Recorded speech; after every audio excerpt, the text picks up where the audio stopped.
Staff Sergeant Hadley Mitchell had been moving through the fog-shrouded mountains for 6 hours, tracking enemy movements while the SEAL team 1,000 meters below her prepared for their assault.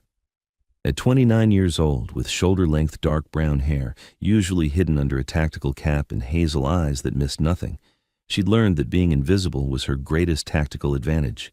The SEALs didn't even know she was in the area. Her mission was independent surveillance, operating alone in terrain where most soldiers wouldn't dare venture. But when the radio crackled with panicked voices, "Contact! Multiple enemy shooters on the ridgeline, estimate 2,000 meters or more. We can't even see them." Hadley knew her surveillance mission was about to become something entirely different. She heard the SEAL team leader's frustrated whisper to his second-in-command. "Enemies at 2,000 meters. That's beyond our capability. We need specialized support, but there's no time." That's when Hadley emerged from the fog bank that had concealed her position, her custom-built .338 Lapua Magnum rifle slung across her back, and walked directly toward the stunned SEAL operators. One of them started to challenge her presence, but Hadley simply grabbed her sniper rifle, dropped into a shooting position, and said 4 words that would change the entire operation. "I've got the distance." The mission had started 72 hours earlier, when intelligence identified a high-value enemy commander meeting with foreign fighters in a remote mountain compound. The SEAL team's job was to conduct reconnaissance, confirm the target's presence, and if possible, execute a direct action raid. Hadley's job had been different.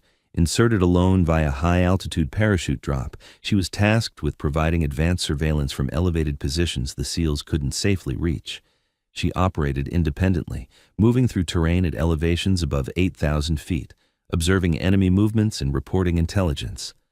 For 3 days, she'd been a ghost in the mountains. She'd watched enemy patrols, mapped their routes, identified their defensive positions. She'd survived on cold rations and minimal water, sleeping in carefully concealed hides that prevented detection. The SEALs didn't know she existed. Her mission was compartmented. Only the colonel commanding the operation knew there was an independent sniper operating in the area. To everyone else, she was just another piece of classified intelligence-gathering capability. But now, emerging from the fog that had concealed her mountain position, Hadley was about to reveal herself to the 12 surprised SEAL operators who were taking cover behind rocks while enemy fire impacted around their position. Lieutenant Jake Morrison, the SEAL team leader, looked at the woman who'd just appeared from nowhere like some kind of mountain spirit. "Who the hell are you, and how did you get here?" Hadley was already setting up her rifle on a stable rock formation, her movements professional and economical. "Staff Sergeant Hadley Mitchell, independent surveillance element. I've been in these mountains for 3 days. Now I'm your counter-sniper support. Where are the enemy shooters?" "Counter-sniper support? We didn't request. Lieutenant, you've got enemy snipers engaging your team from approximately 2,000 meters. I heard your radio transmission. You need someone who can shoot at that distance. That's what I do. Now where are they?" Morrison's second-in-command, Chief Petty Officer Ryan Carter, pointed toward the northern ridgeline barely visible through the shifting fog. "Northern ridge, elevation above us. We've been taking accurate fire, but can't identify exact positions.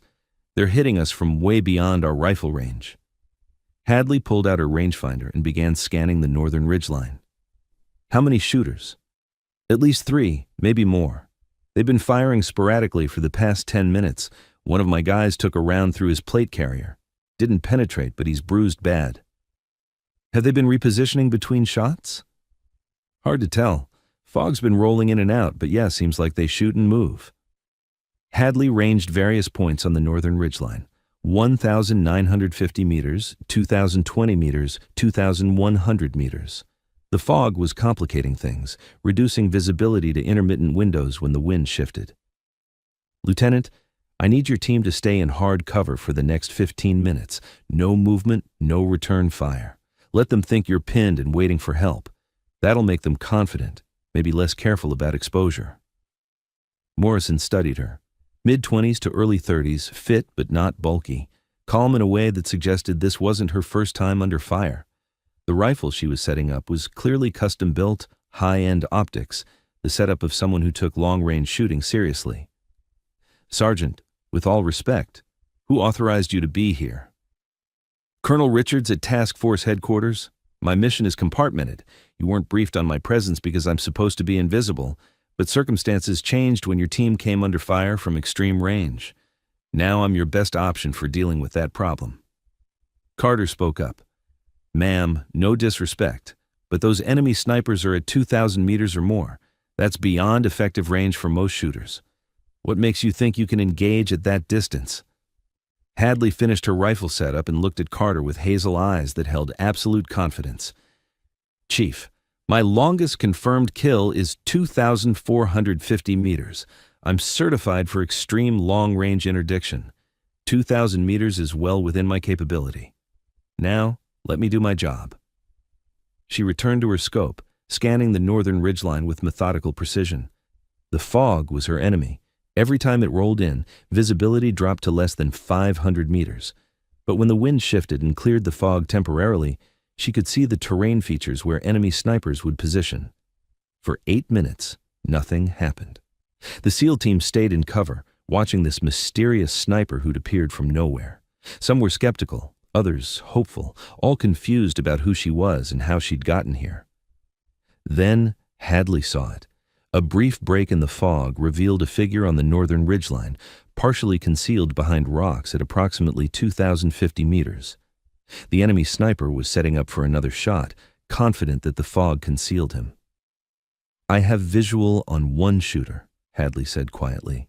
Northern ridgeline, 2,050 meters. Stand by.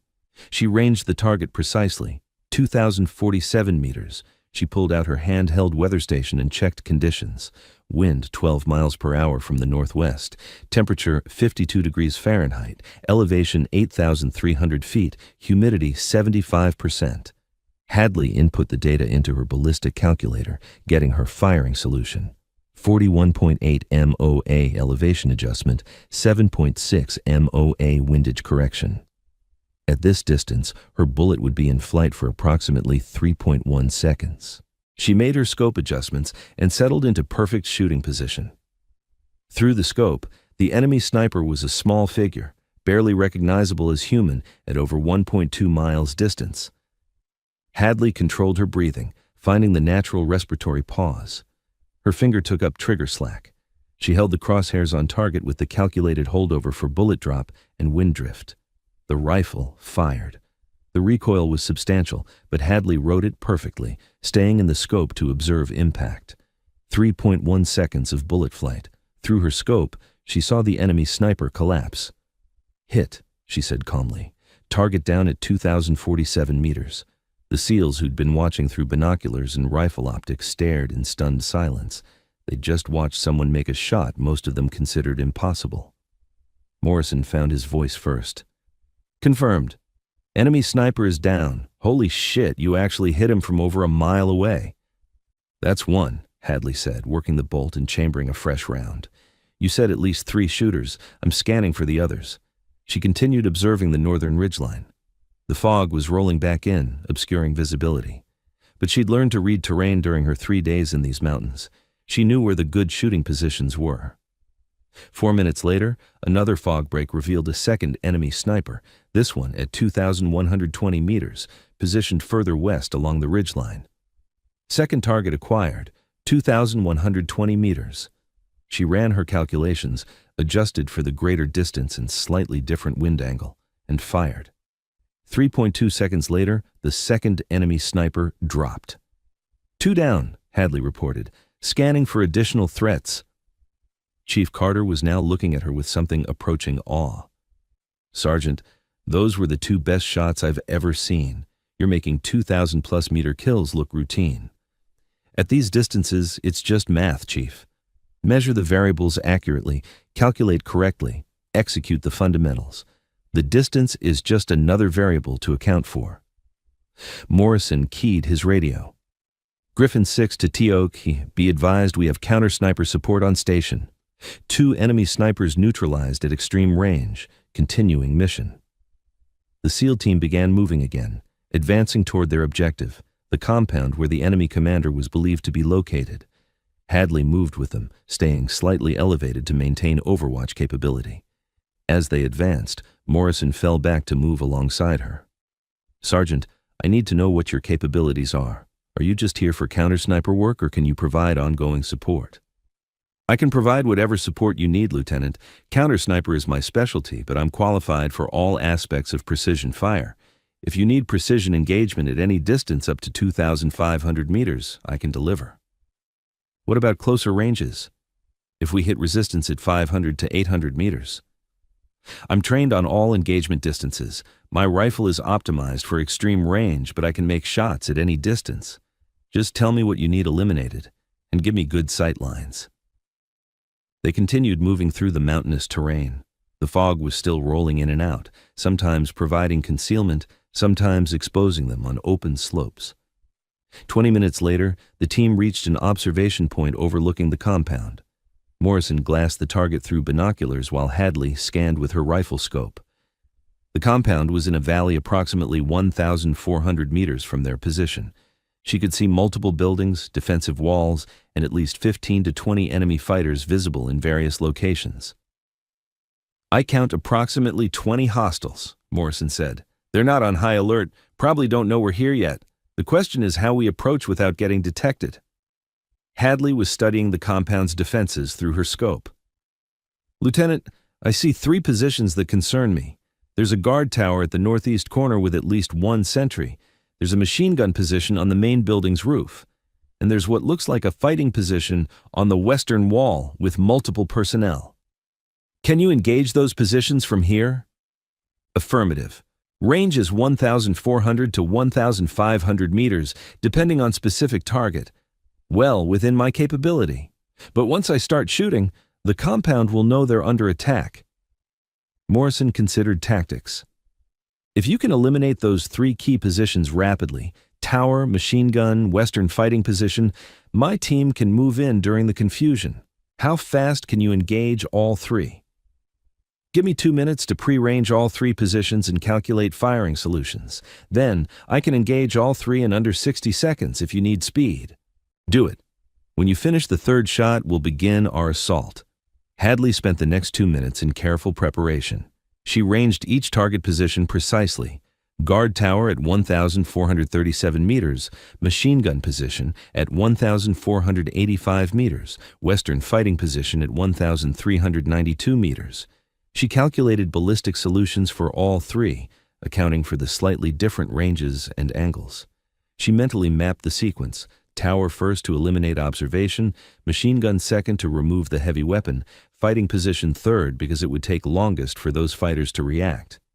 Ready, she said. On your signal, I'll engage all 3 positions in sequence. Estimate 50 seconds from first shot to 3rd shot. Morrison positioned his team for the assault. Execute when ready. Hadley settled into position, placed her crosshairs on the guard tower sentry with proper holdover, and fired. The sentry in the tower dropped. She worked the bolt smoothly, swung her rifle to the machine gun position, and fired again. The machine gunner collapsed across his weapon. She worked the bolt, shifted to the western fighting position where multiple enemy fighters were visible, selected the most exposed target, and fired. The 3rd shot hit, sending the enemy fighter tumbling backward. All 3 positions engaged, Hadley reported. Tower clear, machine gun neutralized, western position disrupted. Griffin 6, move, move, move. Morrison led his team down the slope toward the compound at a sprint. Hadley stayed in overwatch position, scanning for threats. Through her scope, she watched the SEAL team approach the compound while enemy fighters inside were still confused about what was happening. An enemy fighter appeared on the main building's roof, rifle raised, aiming toward the approaching SEALs. Range, 1,450 meters, Hadley engaged. The enemy fighter dropped before he could fire. Another enemy fighter emerged from a building, trying to reach the now unmanned machine gun. Range, 1,470 meters, Hadley engaged. Target down. She was providing precision overwatch, eliminating threats before they could engage the SEAL team. At these ranges, the enemy fighters had no idea where the shots were coming from. They simply saw their teammates collapsing from invisible fire. The SEAL team breached the compound wall and began room-to-room clearing. Hadley continued scanning, looking for threats. She saw movement on a rooftop approximately 200 meters from the SEAL position. An enemy fighter with what looked like an RPG launcher, positioning to fire at the Americans. Range, 1,630 meters from Hadley's position. She ranged, calculated, and fired in under 5 seconds. The enemy fighter with the RPG collapsed before he could launch. "Griffin 6, this is Overwatch," Hadley transmitted. "I just eliminated an RPG gunner on the northern building rooftop. You had a rocket about to come your way." "Overwatch, Griffin 6, good shooting. We're continuing clearance." For the next 15 minutes, Hadley provided precision overwatch while the SEAL team cleared the compound. She eliminated 7 enemy fighters who threatened the team, all at ranges between 1,400 and 1,700 meters. Finally, Morrison's voice came over the radio. "Overwatch, Griffin 6. Compound secure. HVT is confirmed KIA. He was eliminated during the breach. We're conducting sensitive site exploitation, and then we'll be ready for exfil." "Roger, Griffin 6. I'll maintain Overwatch until you're ready to move." 20 minutes later, the SEAL team withdrew from the compound, carrying intelligence materials and documentation. Hadley displaced from her position and moved to link up with them at the planned extraction point. When she reached the extraction point, Morrison approached her with an expression of profound respect. "Sergeant Mitchell, I counted 11 enemy killed by your fire during that operation. Every single one of those shots prevented a threat to my team. You saved multiple lives today." "Just doing my job, Lieutenant." "Your job? Most snipers can't shoot like that. Where did you train?" "Special Operations Sniper Course, then advanced long-range training at a facility I can't discuss. I've been doing extreme distance work for about 4 years. Chief Carter joined them. "Ma'am, Sergeant, I've worked with a lot of snipers in my career. What you did today, the shooting at 2,000 plus meters, and then the sustained precision fire during our assault, that's the best shooting I've ever witnessed," Morrison nodded. "I'm writing a commendation for your actions. But I also have questions. You said you've been in these mountains for 3 days, alone." "Affirmative. I inserted via Hey-Ho parachute drop 72 hours ago. I've been conducting surveillance from elevated positions, mapping enemy movements." "You've been operating solo at 8,000 plus feet in hostile territory for 3 days? That's incredibly dangerous."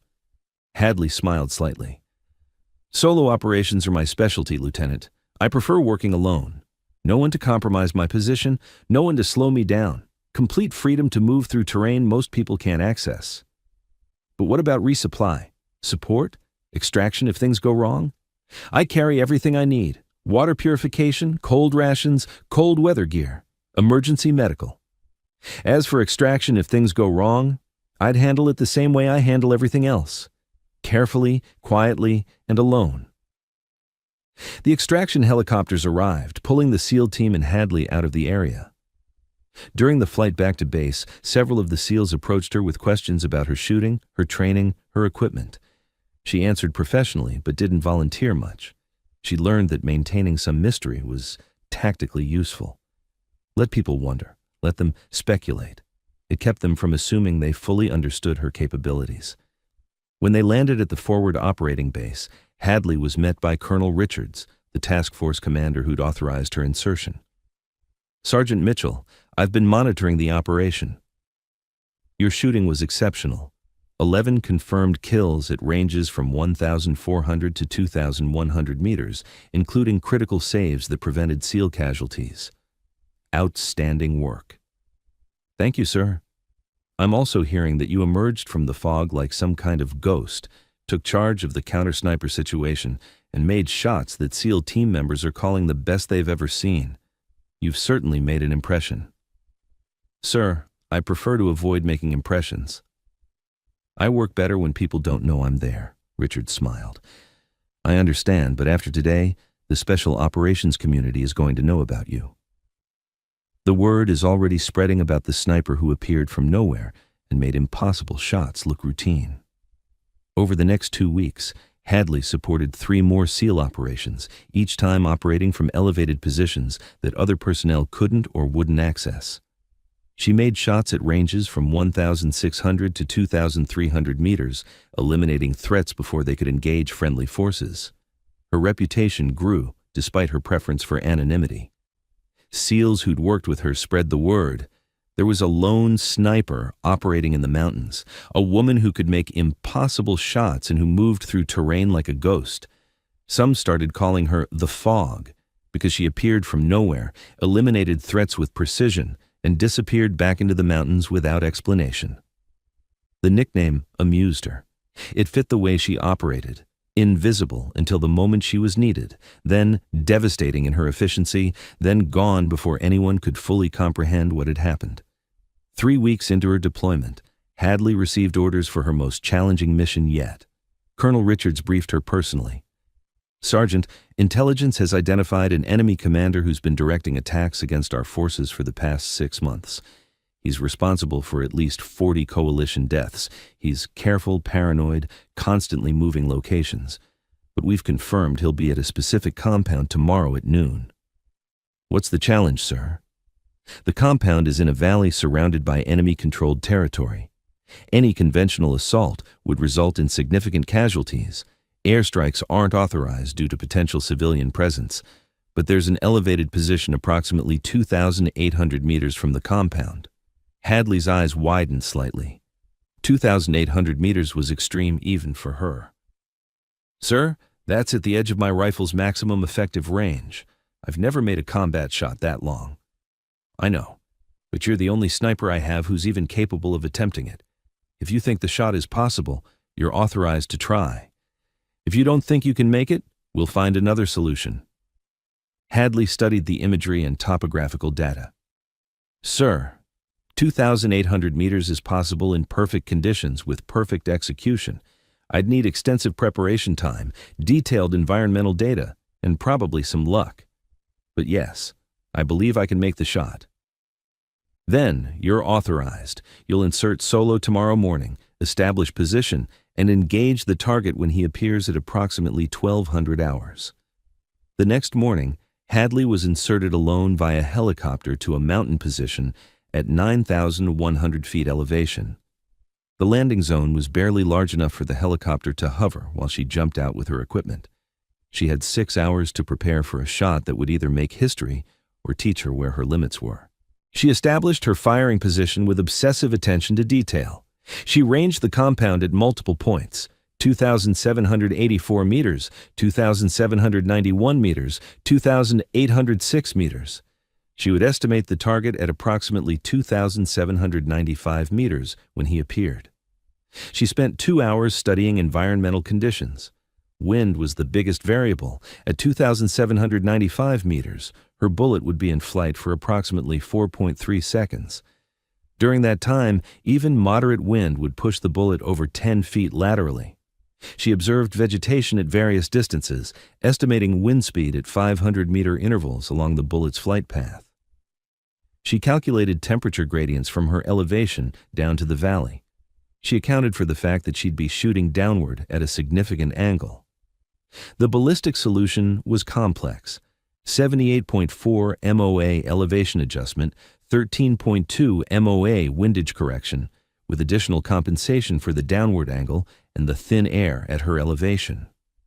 At 11:55 hours, figures began appearing in the compound courtyard. Through her scope at maximum magnification, they looked impossibly small, tiny shapes moving in an area that seemed microscopic at this distance. At 12:02 hours, the target appeared. Intelligence had provided photographs, and even at 2,795 meters through her scope, Hadley could identify him by his distinctive clothing and the way other figures deferred to him. She had one shot. Miss, and the target would disappear back into the compound, likely never to present this opportunity again. She settled into perfect shooting position. She rechecked her calculations one final time. She controlled her breathing until her heartbeat slowed to its minimum. Through her scope, she placed her crosshairs on the target with massive holdover. Her aim point was actually several feet above and to the right of where she wanted to hit, compensating for bullet drop and wind drift. She found her respiratory pause, that moment of perfect stillness between breaths. She began applying pressure to the trigger. The rifle fired. Through her scope, Hadley stayed perfectly still, watching for impact. At this distance, the bullet flight time was long enough that she could track where the round went. 4.3 seconds felt eternal. She watched the target area, hoping her calculations were correct, hoping the wind didn't shift during those critical seconds. Then she saw it. The target collapsed. Through her scope, she watched other figures in the courtyard scatter in panic and confusion. Their commander had simply dropped without warning. Hadley keyed her radio. "Granite Base, this is Overwatch 1. Target neutralized. One shot, confirmed hit at 2,795 meters. There was a long pause. Then Colonel Richards's voice came back. "Overwatch 1, confirm your last. Did you say 2,795 meters? "Affirmative, sir. 2,795 meters, one shot, target confirmed down." "Sergeant Mitchell, that's beyond anything I've ever heard of. Are you certain of the range?" "Range verified with laser rangefinder, sir. Multiple measurements confirmed 2,795 meters. Then you just set a new record that I don't even have proper words. Extraction is inbound. Outstanding work doesn't begin to cover it." When Hadley returned to base, she was met by not just Colonel Richards, but by a 2-star general who'd flown in specifically to meet the sniper who'd made a 2,795-meter combat kill. Major General Patricia Stone looked at Hadley with an expression of someone witnessing something they didn't quite believe was possible. "Sergeant Mitchell, I've read your report.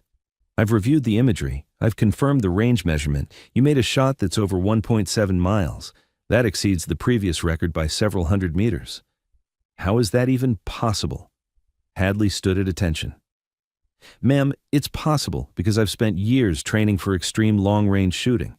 I understand the mathematics of external ballistics at distances most people consider impossible. I know how to read environmental conditions accurately, and I execute the fundamentals with discipline that comes from thousands of hours of practice. But the variables at that distance, wind, temperature, elevation, target movement, any small miscalculation would result in a miss by several feet." "Yes, ma'am. That's why I spent 6 hours preparing. I measured every variable I could measure, calculated solutions for multiple scenarios, and waited for the moment when conditions were as close to perfect as they were going to get. Then I executed the shot I'd prepared for." General Stone shook her head in amazement. "Sergeant, you're being promoted to Sergeant First Class, effective immediately. You're also being awarded the Bronze Star with Valor for your actions over the past month. But more importantly, I want you to know that what you've accomplished has changed how we think about long-range precision fire. You've demonstrated capabilities we didn't know were possible." 3 days later, Hadley received new orders. She was being reassigned to a specialized unit that focused specifically on extreme long-range operations. Her job would be to train other snipers in advanced techniques, to push the boundaries of what was considered possible, and to execute missions that required capabilities no one else possessed. But before she left the theater, the SEAL team she'd supported requested one final meeting. Lieutenant Morrison and his team assembled at the base. Morrison spoke for all of them. "Sergeant Mitchell, we wanted to thank you personally. You appeared out of the fog when we needed you most, made shots we thought were impossible, and saved lives that would have been lost without your skill. We've worked with a lot of support elements in our careers, but we've never seen anyone operate like you do." Chief Carter added, "Ma'am, you've set a standard that the rest of us are going to spend our careers trying to reach. That 2,795-meter shot, that's legend status. But more than that, the way you operated alone in the mountains for weeks, the way you provided precision fire exactly when it was needed. That's the definition of professional excellence." Hadley looked at the 12 SEALs who'd been her teammates for a month. "Gentlemen, I appreciate the kind words, but the truth is simpler than you're making it. I have a specific skill set, extreme long-range shooting in difficult conditions. When situations develop that need that skill set, I apply it. No more complex than that." "You make it sound simple, but we all know it's not," Morrison said. "Most people can't do what you do. Hell, most snipers can't do what you do." "Maybe. But I believe anyone with sufficient dedication could develop these capabilities.